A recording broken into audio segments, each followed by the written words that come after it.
आपण बघत आहात DPA न्यूज मराठी, शोध सत्य बातमीचा।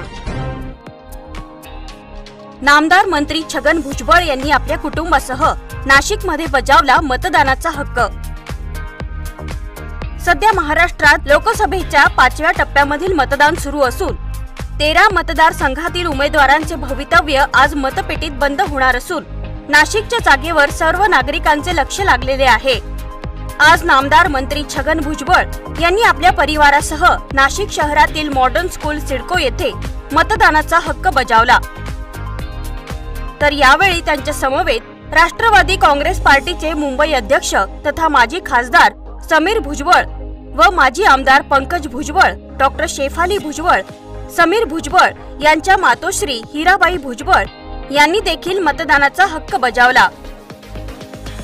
DPA न्यूज प्रतिनिधी विकास पाटील। ताज्या घडामोडी व अपडेट जाणून घेण्यासाठी आताच DPA न्यूज चॅनलला सबस्क्राइब करा आणि बेल आयकॉन क्लिक करायला विसरू नका।